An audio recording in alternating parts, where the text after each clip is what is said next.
Hello, welcome to 10 at 10. My name is Michael Ramage. I'm the director of the Center for Computer and Information Technology at Murray State University. 10 at 10 is brought to you through a partnership between Murray State University, Grow West, the Technology Council of West Kentucky, KY Innovation, and local partners Sprocket Innovation in Paducah and the Kentucky Innovation Station in Madisonville. As we discussed last week, this week we're going to talk a little bit about what October is. October is known as Cybersecurity Awareness Month. We always want to take a month in the cybersecurity space to help people be aware of the threats, of the dangers, of the challenges, and always provide tips over what folks can do to help stay safe in cyberspace. So this month, we are trying to do that. I know that October is also Breast Cancer Awareness Month and a few other awareness months, but in our world, in the IT world, October is Cybersecurity Awareness Month, and we want to make sure that you are thinking about that. Specifically, there are a couple things that the government and its partnership with private industry wants to highlight each month. Each Cybersecurity Awareness Month. And they're mostly things that we've been talking about during 10 at 10 over the year. And I think that today it's worth the opportunity to really go back and reiterate these things so that, one, you hear them repeatedly. I think that's part of our challenge, is that we don't think about it. It's it only takes once to have a cyber incidents, but we don't think about that incident because it hasn't happened to us yet. So it's out of sight, out of mind. And I think that reminding us and having this annual reminder of Cybersecurity Awareness Month, I think, is very important to help us to do exactly that, and to remember that we need to do our part to be cyber smart. So the first thing that is recommended during Cyber Security Awareness Month is to double your login protection. If you've been a regular follower of 10 at 10, then you know without a doubt that is something that we should do. So multi-factor authentication is what they're talking about. It is not just having a password, but having a password and some other factor to authenticate ourselves. Number two is shake up your password protocol. So many people, it's your dog, it's your birthday, it's your anniversary, it's your favorite color, it's your favorite team, it's your, whatever, you're a former pet or a former school those are things that people know or it's 1, 2, 3, 4, 5, 6, 7, 8, or it's the word password. Those are passwords that we know people use. And we also know that people typically try to do as little as possible. So if you are being asked to do an 8 to 12 character password, people are going to do 8. If it's 6 to 12 character, people are going to do 6. Most people, a lot of people, unfortunately, too many people want to do the bare minimum to get by, to get on their computer and continue their activity, work, or whatever it might be. Well, as part of the things to be cyber safe, it's recommended shake it up a little. Actually, do the password that is at the extreme. That's the hardest, the longest, the most complex that you can do. It's pretty easy to do if you use a password manager like we've talked about on here. They will even create a random password for you. So I would encourage you to think about that. That's something that you can do. That's pretty straightforward, pretty simple to do, and something that could certainly add a layer of safety to your computer, to your organization, to your family. If you connect, you must protect. If you connect, you must protect. So when we have high school groups in, I often ask the question, How many devices do you have connected to your home internet?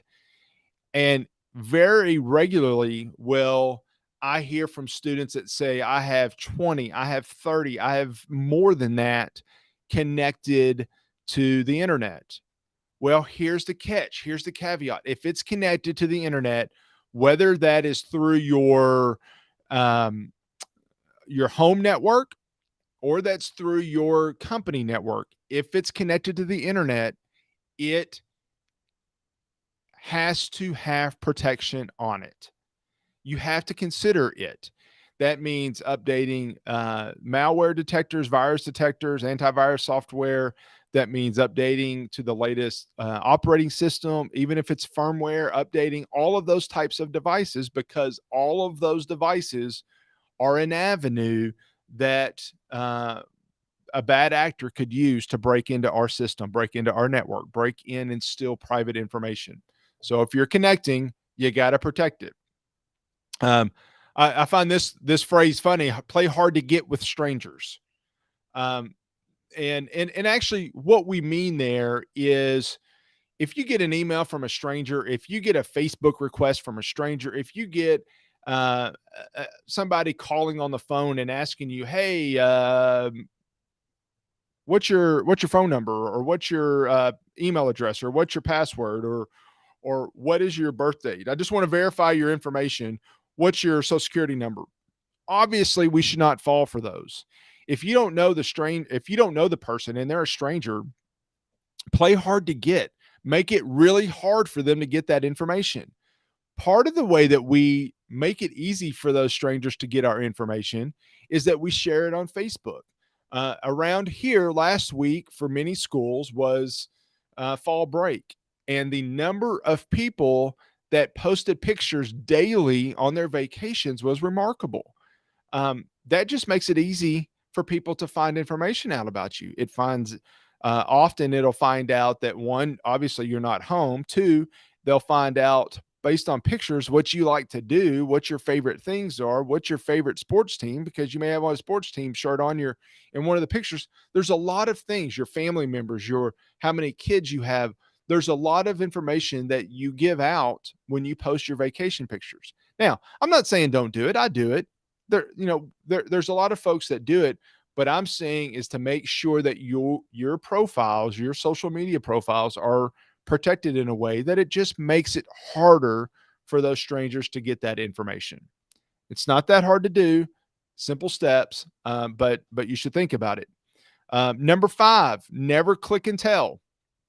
If you click a link and it asks you for that personal information, don't tell it. Do not give that out.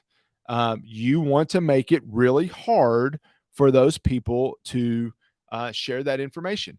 And while I'm talking about this, all those vacation pictures, or more importantly, those Christmas pictures that you might post, if you don't disable it by default, there's location information built into that picture. So not only do I know information about what's in the picture, there's metadata in the technical part of that picture that you don't see, but is being shared unless you intentionally turn that off. So you may be sharing some information about where you are, and more importantly, where you're not, without even knowing it. And let me give an example of that. A couple of years ago, I have on an Apple Watch. Well, before Apple Watches were really a thing, a few years ago, Fitbits. Everybody had a Fitbit, and Fitbits didn't actively track your location, but it shared that information with your computer, and your computer would share that GPS information online to Fitbit. Well, Fitbit has a community where you can see what other people are running, and they can see what you're running. Well, that's fine when it's your friends, but by default, you were being added to this global community of routes. Well, that's fine if it's Central Park, but what was happening was that there are actually um, soldiers at bases that were not disclosed on their location that were running around the perimeter of the fence, And Fitbit actually ended up making it available online, not realizing that that's a top secret location and people could see that information. So you may be sharing information and not even knowing it. Number six, keep tabs on your apps.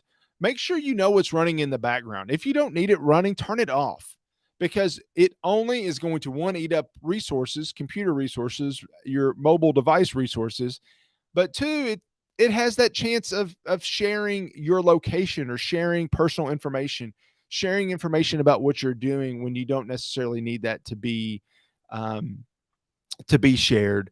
And then finally, stay protected while connected. Just keep in mind what you're doing online. If you are connected to a device, if you're on a computer, if you're on any device, keep in mind that you are connected, that you need to think about your login procedures. You need to think about what sensitive things, um, what sensitive items that you're doing, and how that needs to be integrated in your protection scheme, because that's an important piece that you really need to think about. But like I say, this is Cybersecurity Awareness Month, so each month we talk about these items. And on 10 at 10, we'll continue to dive in a little bit more and talk about these different pieces of what we need to do to stay safe online. And next week, I want to talk a little bit about some of the things I've learned over the last few weeks, and I've been reading about in the news, that certainly applies to things that most of us use and do every single day. So next week, join back and we'll start sharing some of those items. In the meantime, if you have a question, if you have a topic that you would like for us to explore on 10 at 10, then by all means send me a note, put it in the comments, share it with me, and I will certainly try to answer that question for you. The goal at 10 at 10 has always been to answer those questions in a simple way. Try to avoid the technical jargon where I can, and answer those questions in a way that helps you to understand what you need to do to keep you, your family, and your business safe in cyberspace. So I appreciate you joining in today. I hope you found this helpful and interesting, and do your part to be cyber smart. And thank you for joining. Have a good day. Bye.